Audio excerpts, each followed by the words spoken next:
नमस्कार, मैं हूं आपके साथ मेनका चौधरी। बात म्यांमार की कर लेते हैं, जो सदी की सबसे बड़ी तबाही को झेल रहा है।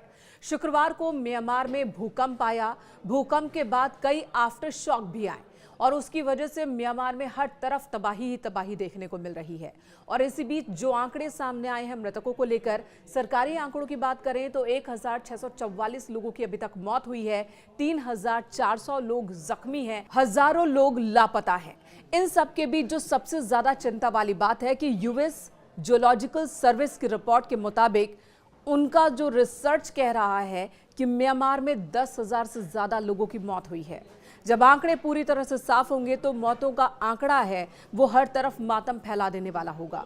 इस वक्त म्यांमार की स्थिति की बात की जाए तो एक तरफ शव हैं जिनके अंतिम संस्कार की प्रक्रियाएं चल रही हैं, दूसरी तरफ अस्पतालों में घायलों की संख्या बढ़ती जा रही है और तीसरी तरफ संसाधनों की कमी से जूझ रहा है म्यांमार। और इतनी ज्यादा कमी है, इतनी ज्यादा परेशानी है कि मलबे के अंदर लोग दबे हैं, उन्हें निकाला नहीं जा पा रहा है। और जैसे जैसे वक्त बीत रहा है, जो लोग मलबे में दबे हैं उनके बचे रहने की संभावनाएं कम हो रही हैं। और जाहिर सी बात है, ये बहुत ही भयावह स्थिति है। भूविज्ञान से जुड़ी घटनाओं का पूर्वानुमान करने वाली अमेरिकी सेवा के मुताबिक म्यांमार में इस भूकंप में मारे गए लोगों की संख्या 10,000 तक पहुंच सकती है। एजेंसी ये भी कह रही है कि म्यांमार को अपनी जीडीपी से भी ज्यादा नुकसान इस वक्त झेलना पड़ सकता है। यानी कि म्यांमार में जितनी जीडीपी बीते वर्ष म्यांमार सरकार ने रखी थी, जो आंकड़ा था, उससे ज्यादा का नुकसान सिर्फ एक भूकंप की वजह से म्यांमार को हो रहा है। भारत, चीन, मलेशिया, थाईलैंड जैसे तमाम देश हैं जो कि म्यांमार की मदद के लिए आगे आए हैं। भारत की अगर बात की जाए तो न सिर्फ राहत सामग्री भेजी जा रही है, अब तक 60 टन राहत सामग्री भेजी जा चुकी है म्यांमार भारत की ओर से।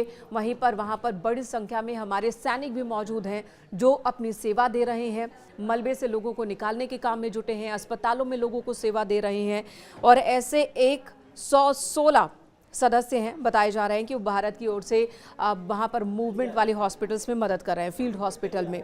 वहीं प्रधानमंत्री नरेंद्र मोदी ने सैन्य प्रमुख से बात की, हर संभव मदद का भरोसा दिया। विदेश मंत्री एस जयशंकर लगातार म्यांमार के संपर्क में हैं, उन्हें जो भी जरूरत लग रही है, जो मदद भारत पहुंचा सकता है, वो मदद पहुंचा रहा है। चीन की ओर से भी $13 बिलियन से ज्यादा की मदद की गई है। अलग अलग देश म्यांमार के समर्थन में उतर आए हैं, लेकिन म्यांमार में हर तरफ तबाही का मंजर है।